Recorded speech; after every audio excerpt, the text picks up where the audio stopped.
Hello, everyone. Hi, thank you. Thanks for being here. Yeah, exactly. Let's keep that excitement. That's how excited we are that you all are here tonight with us. My name is Aaron Cohen. I'm the Chief Technology Officer here at Poster House, and we want to thank you all so much for being here with us. And thank you everyone who's joining the live stream as well. We're really grateful to share this special evening with you, and we're so thrilled to partner with the United States International Poster Biennial in celebration of our exhibition Blazing a Trail, Dorothy Waugh's National Parks posters. This year, their theme honors the rich visual legacy of the U.S. National Park System, inviting contemporary designers to respond to that tradition and reimagine it for the 21st century. And tonight, we are joined by designers Christopher Scott, Marlena Buczek Smith, and Taber Calderon as they share how historic national parks posters influenced their creative process and how they approached designing new work that bridges past and present. And just a heads up for our folks who are here with us in the building, there are some bathrooms on this floor right behind you, directly across from our info desk, and more downstairs at the bottom of the staircase. If you have any questions throughout the night, please find any of our lovely security guards or gallery assistants near the front of the museum or at the info desk. So I'm going to have the honor of introducing these three wonderful guests. I'll start with Christopher Scott, who is the founder and president of the United States International Poster Biennial and an assistant teaching professor at Iowa State University. He is an internationally recognized, award-winning designer from Northern Ireland who holds both a bachelor's and master's degree in design from the University of Ulster, Magee. He has received over 300 international awards, including honors from the WWF, Amnesty International, Poster for Tomorrow, Adobe, and Graphis, where he won 3 gold awards and a silver from the International Design Awards. His work has been exhibited worldwide, including at the Louvre in Paris.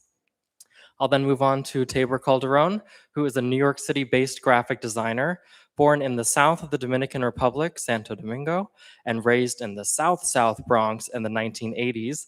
He is influenced by traditional family values and first world culture shock, including poverty, the crack epidemic, crime, and grime. His grandfather and uncles worked at the Metropolitan Museum of Art, and it was on the train he found, or it found him, his biggest influences, the School of Visual Arts subway posters and the almighty United Colors of Benetton ads. His work has been recognized by international design and poster exhibitions.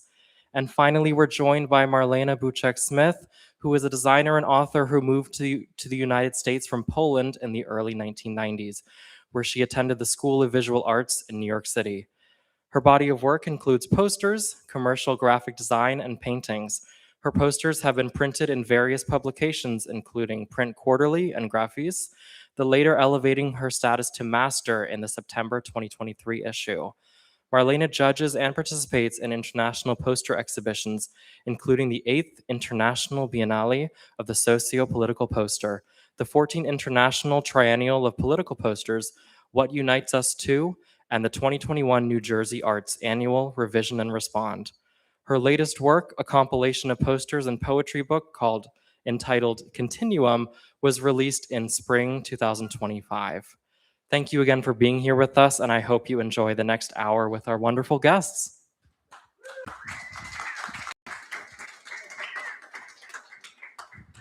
Thank you very much, Aaron, for the very kind introduction. Everyone, it's a pleasure to be here. Thank you very much to Poster House for hosting us today and tonight. It's a pleasure to be alongside Taber and Marlena to talk about something that we all love and that we're passionate about in the poster. And it's amazing to be here in Poster House. I'm going to do a quick introduction about the United States International Poster Biennial, and then we'll get into each one of our different sections that we have, talking about how Dorothy and the poster and the national posters are important to each one of us. So, first of all, what is the United States International Poster Biennial, or USIPB? Essentially, it's an international poster biennial where the mission is to elevate the platform for designers for bringing greater exposure to the poster design and the importance of the poster across the United States. and also around the world. The United States International Poster Biennial is a non-profit organization that aims to inspire emerging voices and to celebrate the work of professionals shaping the medium today. So the poster itself is a universal medium that is a direct way of speaking to the heart, mind, and soul of the people. We believe the poster hits like a bow and arrow.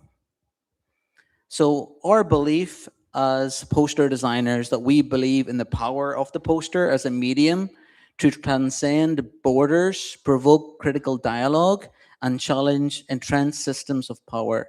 Our work aims to harness the visual impact of the poster and to confront complex issues and advocate for social change. True exposure via exhibitions nationally and internationally by providing a platform for designers to share their work, and also through workshops, dialogue, and collaborative partnerships that support growth and exchange. And currently, the exhibition is planned to be opening in the next couple of months in many different locations, such as Ohio, Atlanta, also in Warsaw in Poland, and also other locations as well throughout the year. And we're currently, this is our second edition that we're working on, and then third is the next one. Um, the current exhibitions that we have held so far are many. We started the project, like I mentioned, back in 2022. So currently we're on our second edition, and then the third one will officially launch in this summer, which is June or July. We have had the exhibition all around the United States, and also some international exhibitions of the selected works that that the jury have selected. This is the official catalog for the 2023 edition. So the design was by Michael Braley. He also designed our wonderful logo and branding as well. So this is the first catalog, which over 300 pages, with all the selected designers getting a full page spread. So the book is over 300 pages, and it's a beautiful archive that shows our history. And currently we are on the final steps to launch the second catalog for the 2025 edition as well. So regarding the 2025 edition that we just finished and completed, we had 4 categories: social, cultural, animated, and then the United States National Parks, which is one of the reasons why we are here today. And we had an unbelievable jury of many iconic designers here from the United States, such as David Carson, such as Lubelakova, and other amazing designers and international ones, such as Alejandro Magallanes, Lex Małynski, who's the president of the Polish Poster Biennial. That is one of the largest and longest reigning poster biennials in the world. It's going for over 50 years. And then we have just an amazing jury in general that judge all the works that we receive for the competition itself. For the 2025 edition, we received 11,845 entries from all around the world, from 93 countries specifically. And that means that we're one of the poster biennials in the world that one of the top entries regarding that. I think only the Golden Bee in Europe receives more.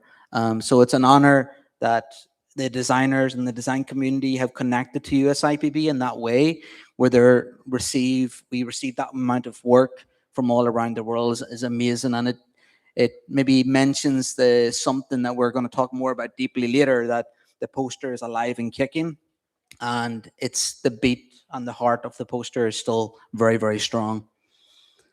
So the National Parks posters for United States International Poster Biennial was a great success.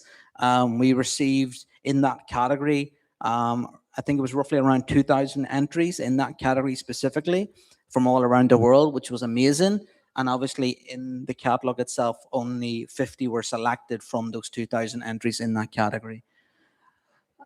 So you heard that a bit of information about myself, but now I'm just going to go straight into my section of the project regarding the national parks. So in 2013, I was invited by the Creative Action Network, and in collaboration with the National Parks Conservation Association, I was invited to create a poster with the See America project. And the whole concept was that to celebrate the national parks, the landmarks, and also the treasure sites in the United States. So when I received this invitation, this was in 2013. This was when I was still living in Northern Ireland.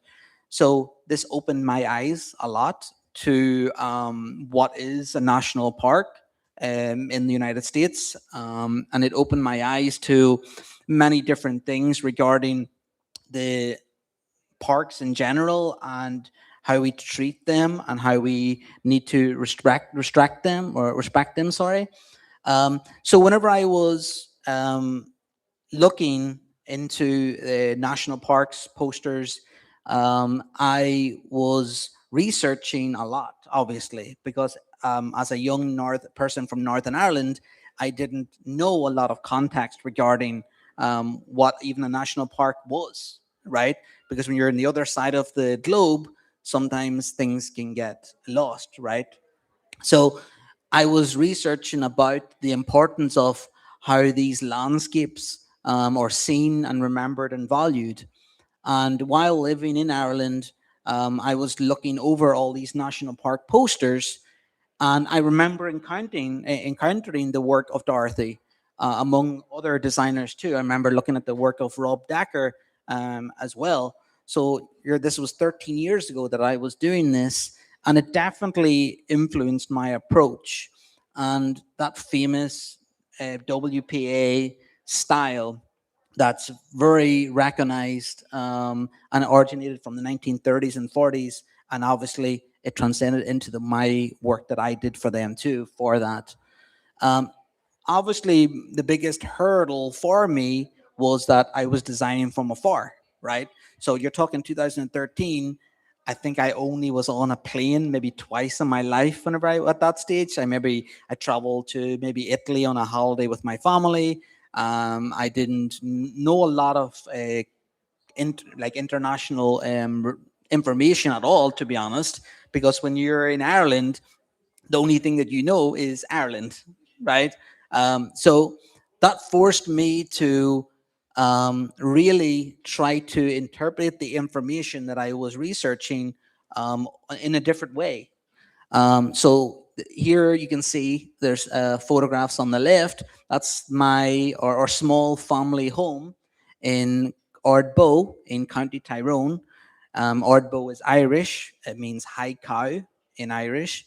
And that's in the very north of Ireland. You can see it's beside, it's a lake, but it's called Loch Ney. So that's to give a bit of context, Ireland is really, really small. I'm currently living now in Iowa, and Iowa is literally bigger than Ireland. So yeah, and this was some of that's like the view that I seen every day looking down my um, the way into our house that I seen every single day. Um, and you see here the clouds in the sky. That's typically not normal in Ireland, because we have a lot of rain, like New York had today. So this made me feel like home. So yeah, that was definitely a challenge for sure. And this was the poster I designed in 2013, which was I selected the Devil's Tower National Monument. Um, I gravitated towards that monument maybe because I'm a big fan of ACDC. So the See America project gave me the option to select which national park or monument that I wanted to select. So that's the reason why I selected this monument. And then it just came to me in my head where, what about if I continue the devil's horn as such? And then obviously you can see that WPA style is very uh, prevalent throughout the overall design. And that was obviously inspired me a lot in terms of the color, the typography, everything, the composition. So yeah, and amazingly, 10 years later, this was such a surreal experience because you're talking of an Irish boy that has barely left Northern Ireland in any scenario, and all of a sudden, in 11 years later, I actually go to that location, and I visit and I see this amazing monument for the very first time. And I'm not going to be, I'm just going to literally say I got very emotional whenever I was there. I've been emotional a few times whenever I seen Machu Picchu in Peru, because that inspired my dead leaf poster that maybe some of you, maybe Taber knows, maybe he's probably the only one, and Ryan maybe. But that was really surreal, standing there. And if you haven't ever been to the monument, you should definitely go.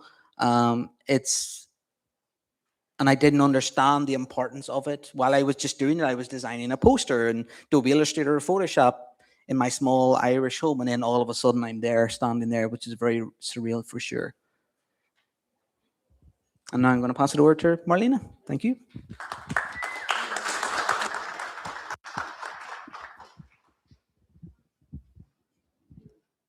Oh, so like me and Christopher actually would did the same project. This is my sketch that I did. I'm usually do sketches with at first I draw, but then sometimes I use a tissue paper to just and then I scan it because I guess it's easier for me. So in 2013, like Christopher said, See America project was developed by the Creative Action Network to celebrate state and national parks. The project was based basically on another project from 1940s, and it was called See America 2. So Creative Action Network actually took that idea, and we everyone was invited, so we did this. So a little bit of Statue of Liberty. The Statue of Liberty opened in 1886, just in time to welcome new immigrants. It was a gift given from to United States from France, and it served as a symbol of freedom, democracy, and opportunity. It's all the ideals the United States stands for and should stand for, especially now.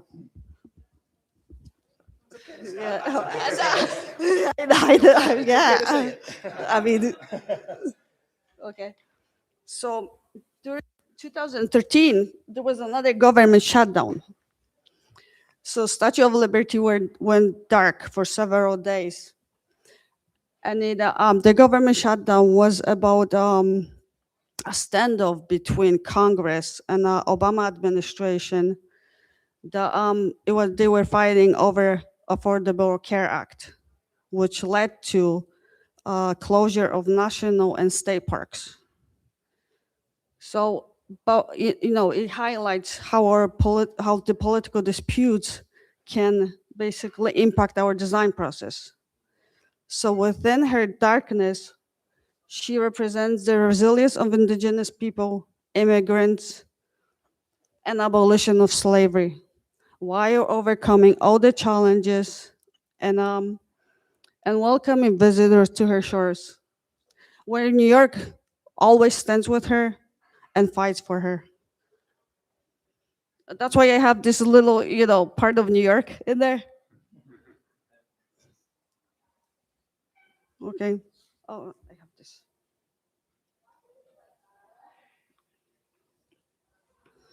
Life at its best. This is actually this is the poster that I'm gonna I base my poster on. So through her poster, Dorothy Waugh always fostered her relationship with nature to be continuous as one. This poster embodies those sentiments through its composition and form. And I chose this poster because because I like the colors. But I will talk but later. I have to switch this into this. So, huh? Oh, okay.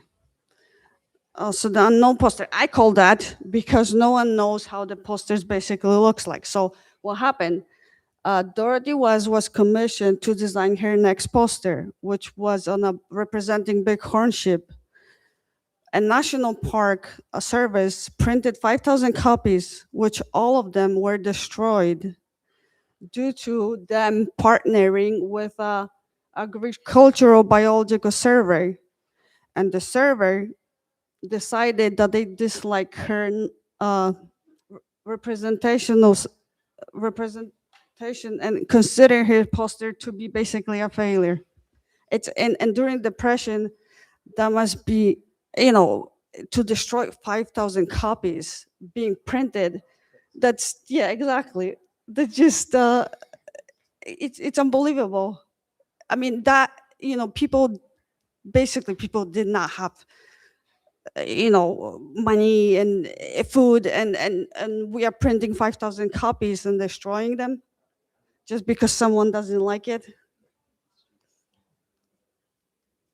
Okay, so this poster is based basically on the poster, the Life at its Best. So in my way, this poster is a tribute to Dorothy Waugh. My color inspiration came from her, like I said, her previous poster. And my typography is set in geometric and Futura because one of her poster, she used Futura black. So that's why I use Futura in this poster. Futura is anyway widely adopted font since 1930s. So I guess everyone uses Futura anyway. Are you? Do you? Not really. No? No, I was forbidden to use Helvetica and Futura. I like Helvetica. Anyway, so I try to use bold basic shapes, rich contrasting colors, and one single image that will represent the bighorn while emphasizing the quietness of its surroundings. And while blending into wintry snow. You want a question? Oh, okay. Thank you, Ryan. Thank you, Christopher and Poster House for inviting me to to just go on.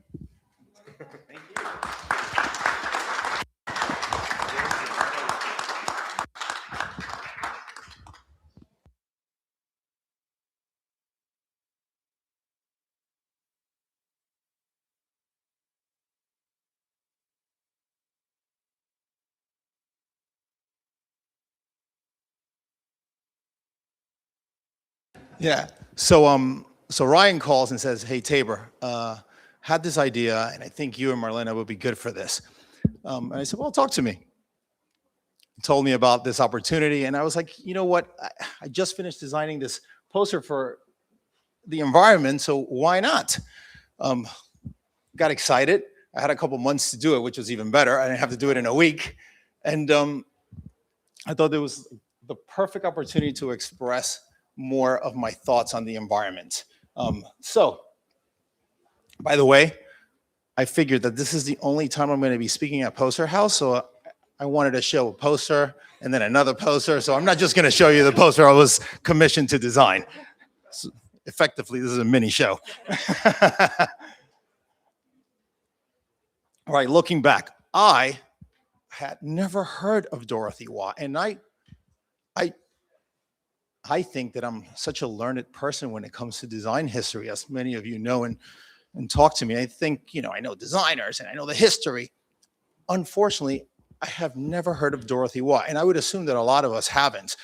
Many of us have only heard of, unfortunately, just Paula Scher, Scipio Pinelli's, and, just 3 or 4 women in the industry. And I felt a little bit embarrassed, but then I did my research and I was like, wow, this is a powerhouse. Look at her colors. And then I called my friend Chris here and I said to him, can you believe these posters were done 100 years ago? I couldn't believe it. 100 years ago, and it had the strength to like capture my eyes now. And if you get a chance to go downstairs and see them, the colors are very vibrant. I started looking at not only Dorothy Waugh's posters, but then at some of the posters that I didn't know who designed that one, but I liked the messaging in that because I noticed that even in Dorothy's posters, the focus was on nature and on the landscape.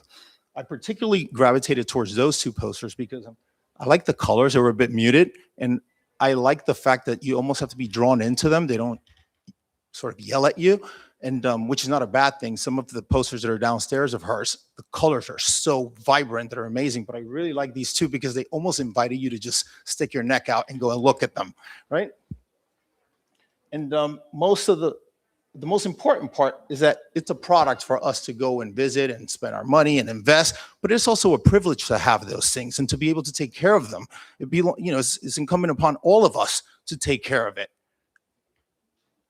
Oh, by the way, going back to the other slide, one of the reasons why I really wanted to work on the poster was because at the time there was some scrutiny around the National Park Service and killing some funding for it. So I figured that the only way that I can sort of do something as a citizen is like, if I can contribute, why not contribute the best way I can, which is through design.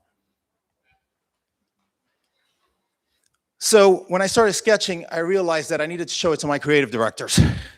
And they are the ones that tell me when something is working and when something is not. And because I decided to work really whimsical and with color, my kids are always the first one to tell me, hey, Dad, this doesn't work. They use somewhat more fun words, but after I spent some time sketching, and I'll show you some of the way I sketch, and I sketch a lot. I show them stuff, and they're like, "Yeah, Dad, go that way. Don't go that way. Use this color. Don't use that color." And sometimes I amuse them, but they really are the best sort of reference for what's going to be like, because kids will tell you the truth, and it's also when they get it. It tells me that everybody will get it. And this is design. This is not fine art. So essentially, you can amuse with design, but you have to have people get it, right? So after they approved, I moved on to my piece. Now, unlike Chris, or the same as Chris, I essentially could have been living in Ireland because I've never been to a national park in the United States, and I live here.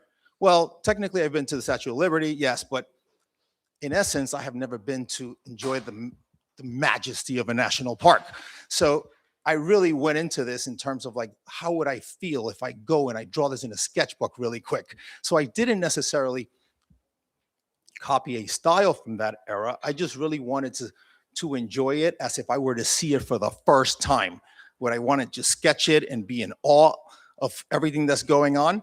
So obviously I tried to do some design whimsy with like the background being part of the hat. And I did really do it really fast in terms of I wanted to just grab that feeling of opening my sketchbook, drawing something, and then moving on, right? And I did a little climber up there too, which I thought it was really cool because at the time of me creating this poster, I was reading a book by Paula Scheer wherein she was creative director at CBS. There's a little story in the book where she hired this illustrator to do a album cover. And it was all rabbits, but in perspective, in the back end, Cullen, cover your ears, two of the rabbits were doing whatever they were doing. So I was like, I got to try to hide, little things around. So that's the reason why I did it. So anyway, so that's my poster. I wanted to obviously connect the message of the responsibility of the citizen, but I also wanted to draw it in a way that a kid would enjoy it, which is why my creative directors approved. And I hope that you all approve as well. And by the way, notice that the colors I didn't really mute it as well, because I want that feeling of, I want to go up and look at it. I didn't want to make it scream like some of her posters was really beautiful, vibrant colors. By the way, I have that hat. Chris has seen me in it. And I can fill up 3 tables of just drawings of the same thing. And I know it looks sort of like blah, mundane, but I will find for me the perfect line in one of those drawings. And I'm not exaggerating when I tell you I probably did over 500 drawings of the same thing until I got the drawing. I mean, I had weeks to do it, so I just kept drawing and drawing and drawing. And after I would do the poster, and in Illustrator, when that's production, that's not design to me, but when I did the production of the poster, I would just come back. I think I sent it to Ryan and Chris about 3 different times. I said, no, I'll take it back. I'm going to resend it. I noticed something. I want to change it. I noticed something. I want to change it. So I did it about 3 times because I wasn't comfortable with it. And then I put a little quote that I really love, because when it comes to posters, maybe in the corporate world, you have to be collaborative, but in the poster world, I always feel like I am needing to be just on my own and be my own creative director, art director, graphic designer, and production artist, because nobody can control it. It's the only time that you feel like, as a designer, that you have a canvas that you can paint. You can be totally free, which is why I love that quote. And by the way, I put that as my second favorite quote, because my first favorite quote, I didn't want to put it there, but it's so amazing that I have to say it. And it's by one of my old professors, Tony DeSpina. And he said to me, and Essen, you might know this, he would say, if a design is crap, adding color to it will just give you colorful crap. It's my favorite quote. He used to use that in college all the time. But I think this is a nice quote too, because it embodies how I feel when I'm designing. And again, because I don't know when I'm going to be back at Poster House, part of the show is showing my latest poster. So, so it's great. Oh, self-portrait, by the way. And that's about it. Oh, no, this, sorry.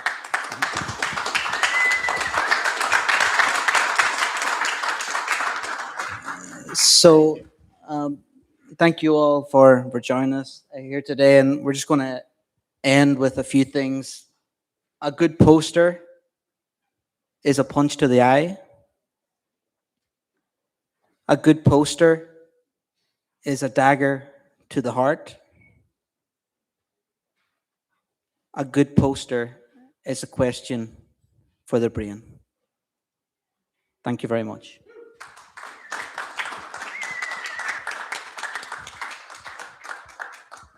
So yeah, if you have any questions. Any questions? Yeah.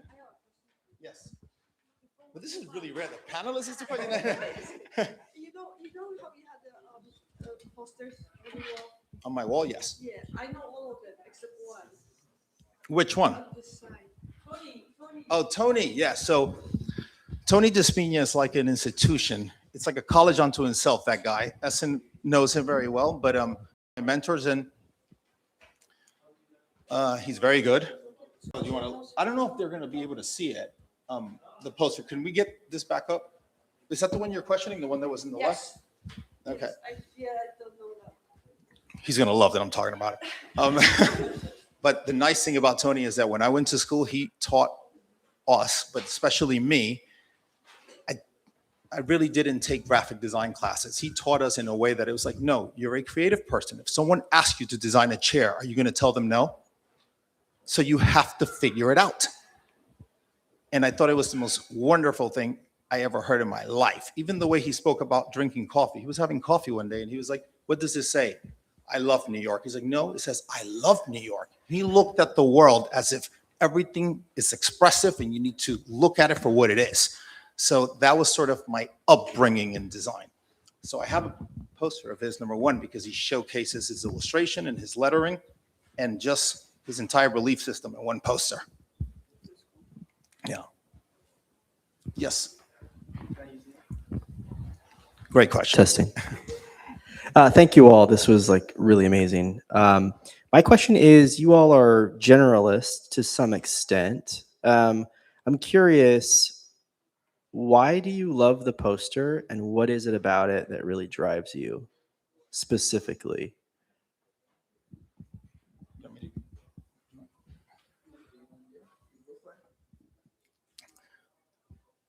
You know, it's funny. Someone asked Basquiat a question about why do you do this? And his response was like, because I felt like it. But I feel like this is more poignant, so I have to answer it. I think it goes back to something I mentioned earlier, which is, or just before we ended, which was the creativity is a lonely art. It's the only time that you really get to do something from your heart, not necessarily thinking about the deadline or the bottom line of a business in terms of, oh, I have to sell this, so I have to do this in an hour. You become more enthralled into like, okay, this is my time to, and my space to craft something so I can make it look any way I want. And I think that's what I like about it. And the most beautiful thing is too, is that when you're doing it, if you can connect with your own thought, not having sort of a room of many individuals deciding what's going to be on this paper, right? And we all work in that world to a certain extent, but it's the only time where I can just feel like I can control the narrative and make the connection and feel like, wow, I really just labored over something that a lot of people got. And it's a good feeling. It makes you want to do more, but it also makes you feel more responsible because the next time you have to try to accomplish the same thing. So it's tough, but that's the reason why I like it. I think it's a good challenge for me. And I like it more now than ever because everything is motion now. And that's what's exciting. But what I like about the poster is that at one point, painters had to do portraits, then photography came about. So it forced painters to do everything, or not forced, just challenge them, make them free. So I feel like now where there's so much motion, it's more challenging for me to create a compelling frame, right?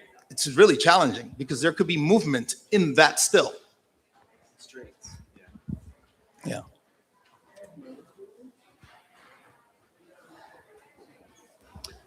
What I like about it, I don't know. I mean, it's just, I guess I'm just drawn to it, doing it. You know what I mean? I've been doing this for so long that I just don't even know how to answer the question. Do you know what I mean? It's like, it just, I guess it became just part of me. And I've been doing it and doing it and doing it. But I'm more like, my posters are more like political, I guess, right? Social-political, yeah, social political, yeah. I don't do as much as national like parks, but I do environmental stuff. But I don't know, in a way, I guess I'm very drawn to it. From my perspective, I've been designing the poster since I was 16, and I just turned 40 a couple of days ago. Oh, thank you, Ryan. So I've been designing the poster for 24 years. And when I started designing it, I didn't know what it even was. And when I was 20, I designed that dead leaf image that probably is the best design that I ever will design ever. And I was literally, when I started out designing, it was literally, I didn't know anything of what I was doing or why I was even doing it. And it just, what gravitated me towards it was how direct it was and how direct the actual medium is and how versatile it is. Like you can design a poster and then it can be later adopted on different things. And it's just amazing how the poster has adapted to many different platforms and different ways that we work. And it just continues to breathe and it continues to be here and alongside us every single day. And I just love that that emptiness of that whiteboard, that white artboard, if you're doing digitally or like sketching it out. And I just love that feeling of what is going to happen. What's that possibility is going to be. And then once you complete it, you feel it's a strange feeling when you complete a poster. Sometimes you don't know if it's complete or not, but you just upload it, you just publish it anyway, right? And you just hope that in some way people connect to it and people enjoy it and people love it. And I think like what Marlena says, like I couldn't imagine my life any other way. It's just part of who I am. The poster is part of my DNA. It's part of every single thing that I do. I dream about posters. I have so much references, and I've only been, this is my first time in Poster House, and it's amazing. I just love everything about it. And it's the reason why I am a graphic designer. It's because I truly love this medium. I truly love what the poster is. I love its history. I love its importance. And it's going to be here to stay, and it's going to be here forever. I like it when there's actual protests happening and I see little kids with cardboard and they'll draw something on it. And that's the whole point, really. That's when you know, okay, this is never going to die, because people always have something to say and they need to say it, right? And you can't always say F you on a phone, you're right? You have to show it really big so that people can say like, oh, I know what they want to say. So a phone ain't going to cut it. You know what I'm saying? So that's the reason why I think it's just never going to die. And I know you and I were talking about that. It's just, number one, it's not going to die because look at where we're sitting. So people are obviously interested in it. We're here and they keep having successes with shows. So it's going to be around. Any other questions? Yeah. Oh. You know, one thing I would like to say about this, I wish there would be a lot more posters on the streets instead of galleries. It used to be, you know, in Poland actually still have posters on the streets. Yes, they You know, appreciate the poster in Yeah, another, I, to ju- another I just level. wish we would have more in New York. They used to, Yeah. but In Europe, they still illustrate movie posters, where here is just somewhat formulaic. It's a picture of her, a picture of him, and Yeah. Trajan, you know, so that's just the way it is. Yes. Yeah, that was going to be also my question. Like 100 years ago, when those national park posters were published, where did the public encounter them? Where did they see those posters? And also, in your case, when you design your posters, how is the distribution? Where does the public see your posters? Well, to her point, in galleries. in galleries, yes, exactly, in galleries. And it's kind of disappointing, right? Yes, From because we're all of us, essentially treating yes, it as almost like yes, as if it was fine yes. art, because unless we live in places like Europe where they yeah. actually still put them outside, but here it's just a bit more niche. I mean, think about it. This is the only poster museum, I think, in the United States. And I was in Madrid a couple of years back, and in a gallery, I liked the poster that was promoting the painting show inside. And they came to me and said, yeah, but that's just the poster. Look at the paintings. But down the road was the Reina Sofia Museum, and they have an entire room to posters. So essentially, yes, it is an art form, but it should be a bit more accessible to be on the streets. But it's the investment part of it. People just are going to be captured more in a phone than they are walking down the street. And that's really the main issue, or the main challenge, I would say.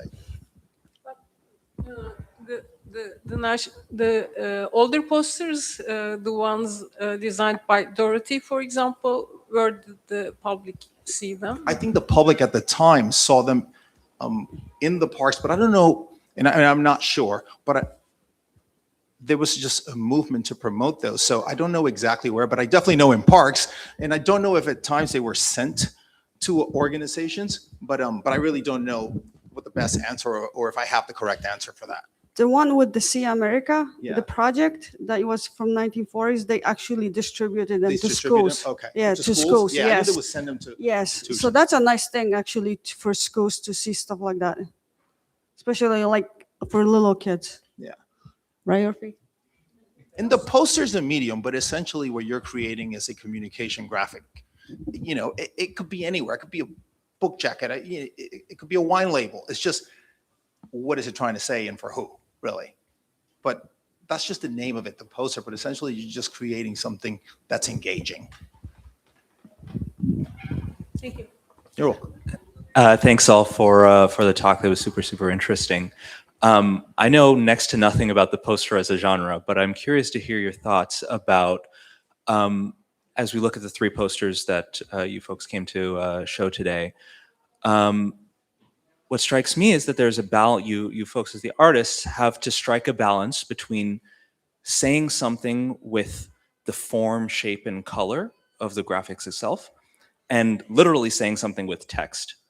I'm curious how you think about that. And certain ones of your posters were more text focused and certain were more on the image itself. So I'm curious how you think about that, both in these pieces and in your sort of design philosophies in general. I can start. Sometimes it depends on the brief, because if the message, depending on the client, they want you to have a certain message and verbiage, and you have to have it. But when I do posters, I tend to focus more on the image graphic, because I would assume that I want people that perhaps don't understand the language or can't read it to just get it, or at least have some inclination as to what is this about. So I personally approach it, and I think it's always great to approach with a strong graphic so that anyone can relate. Yes, you're going to have copy, but it also depends on budget limitations, right? Perhaps you don't have money for photography, and your idea requires that, or you want to do that idea, but sometimes typographically you can say it and people can still get it, or at least be intriguing enough for you to find out what does it say. But it could be a budget issue, but it could also be a creative challenge. But I tend to go more with focusing on the main graphic. So am I. I'm actually very image driven too.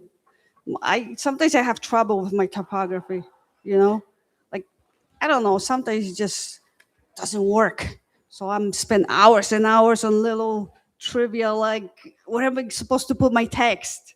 It's just it's challenging for me more.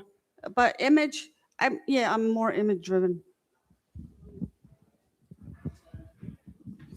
It's on you. So that's a great question. For me, it is a big challenge in the See America one. I'm sure, Marlena, you were told the same. We were told to include See America on the poster, and then we were told to include the full name of the Devil's Tower in my case, and where it was based on in the location. And that in itself is like the balancing act, right? So you're trying to make sure that in this case of like See America and there, that's has its representation and also the visual as well. But I'm the same as Taber. I'm trying to have it where if even without the text, it's still visually powerful enough that you're getting that message across. And then, so it depends on the brief in that instance, but some of my posters have typography, others don't. And that depends on the client, the brief, or my personal decision depend if I'm making a project for a client or if I'm doing it on my own. And I make those decisions based on that brief or later on. I try to, if it's possible, to potentially not use typography, because I try to make my designs universal. So if whatever a person around the world is looking at it, they understand what that message and what that communication is. Because I believe the best posters are the universal ones. I believe that everyone should understand in some way, shape, or form the design. But so yeah, it all depends on the brief and the scenario and stuff like that. But it's a great question, and yeah, I too also struggle with what typography to select. And also, like Michael Braley, who designed our logo and design, I also struggle a lot with color. I don't know what color to select. Maybe I need your kids to help me to come with. But yeah, I struggle with that, those types of things. My mum was a great help for me. She was my biggest critique. Yeah, she was amazing. She was like, yes or no. Just like our wonderful Milton Glaser, yes, no, or wow, right? So yeah, she would tell me if it works or not. A great question. Thank you.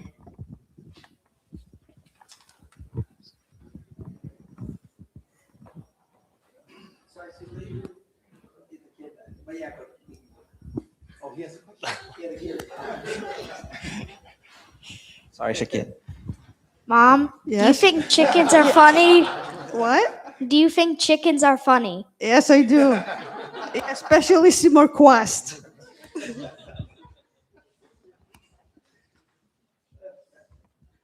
I do think chickens are funny as well. From our live chat from YouTube, Mark Resnick, who is the curator of Dorothy Waugh's poster show downstairs, He was really thrilled with the talk today, and he also mentioned that he would like to. He was moved by the Bighorn sheep poster, which was a really great poster. And he also said he would love to purchase the posters from you guys. So I'll give him you guys contact so he can get some posters from you guys. So at the beginning of the talk, you guys mentioned treasure sites.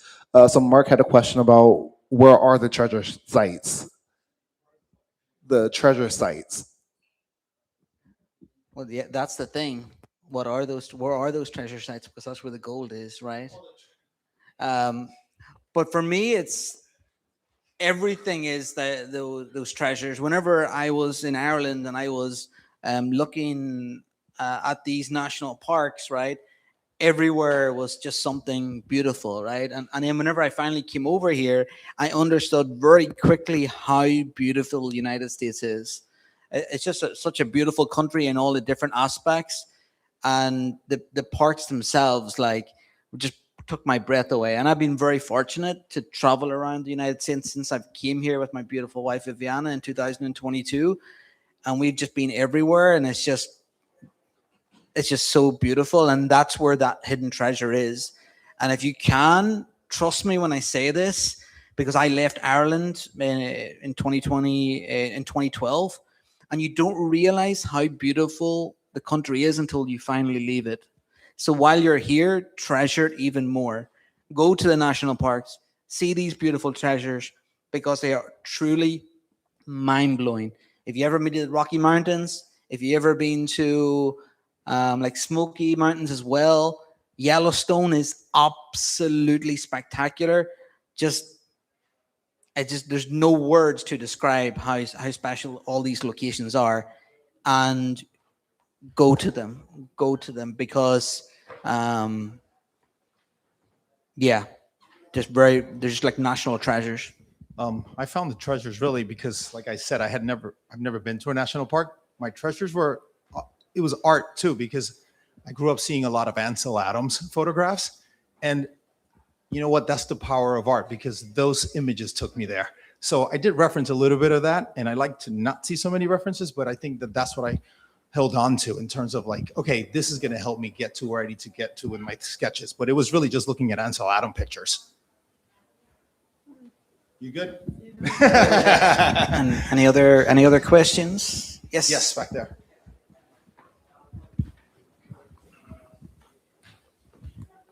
As you were kind of talking about before, the national parks, as well as kind of just natural beauty in general, has this intense grandeur about it. And I feel like you guys portrayed that very well in your posters. And I was curious about the kind of thought process behind bringing something that's very large and very beautiful onto like this very kind of smaller format. For me, it was like, actually, for me, now that you said that it's that, don't try to necessarily bring that, because you can't, right? So it's like a movie. You're just giving you a little teaser so that you could be intrigued. That's really what it is, to convey that message, but like in a snippet. But it is impossible to replicate all of that or to bring it in. But if you can do something to amuse for a few seconds, and that's really the goal. So I didn't try. Yeah, for me, it's like you're in 2013 when I did this. I was looking at Google Images and just looking at what the park looked like and stuff like that in terms of the monument. And same as Taber, I was just trying to some way, whenever you would just like incentive like someone to go there, right? So you're looking at it and go, okay, oh, I want to go there. I want to see what that tower looks like and things like that. And that mystery and that mystique that monument has specifically, that's what I was trying to convey, because it's really, really, really hard to convey the park through a poster, because like you said, like that grandeur, that the beauty, the nature, the sounds, the feels, the smells of those locations are all completely different. So that was extremely challenging, especially because of the distance as well. Because in an ideal scenario, you would visit that location first and then you design it after the fact. But I didn't have that fortune, right? So it was, but maybe into some aspect that was to my benefit too. But yeah, it was just trying to get you a glimpse into it, and then you get that idea where, oh, I maybe want to go to that park. I want to go to that location. And I think that's what Dorothy does amazing in her work as well, is that when you look at each one of her posters that she designed, you feel like, oh, maybe I want to go there. And that's what a great poster should do. It should motivate you to go to whatever that park or that location is, because you want to find your own journey. You want to find your own treasures. You want to find your own adventure. And yeah, that was a wonderful question, by the way. We're running out of time. Okay. And I'll leave you with this. A lot of you didn't ask that. What makes a great poster? For designers, what makes a great poster is this. When you look at a poster and you say, damn, I wish I would have done that. When you feel like crap that you didn't think about it. That's what makes a good poster. Okay, so just as a wrap up here, I would like to invite Ryan Sloan, Vice President of the USIPB, to give a special award that we have. And I'll pass the mic over to you, Ryan. Thank you, Christopher. Thank you all for being here tonight. Thank you all for sharing your thoughtful and wonderful voices. On behalf of the United States International Poster Biennial, Christopher and myself would like to present the Legacy Award, given once in addition to Poster House in recognition of their dedication to poster art. So Aaron, will you accept this award? I will happily accept it. Thank you guys so much. Wow, this is so special. Oh. That's why you were handing it to me like that. Thank you so much. This is really, really amazing. And I know everyone at Poster House and all of our visitors and all of our poster-loving community is going to be really touched by this.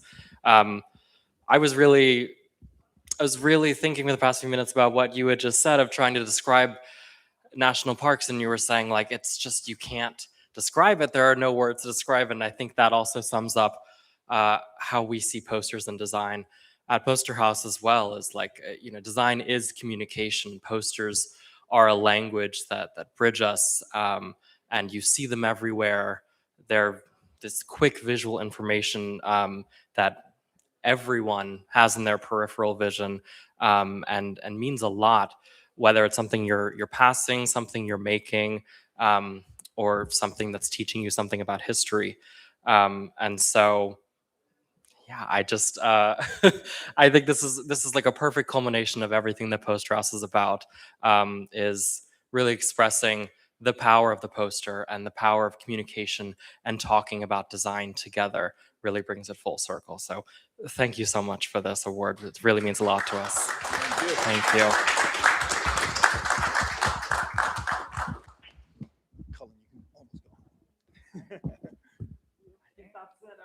All right, thank you. See, it wasn't that bad. Thank you, everyone.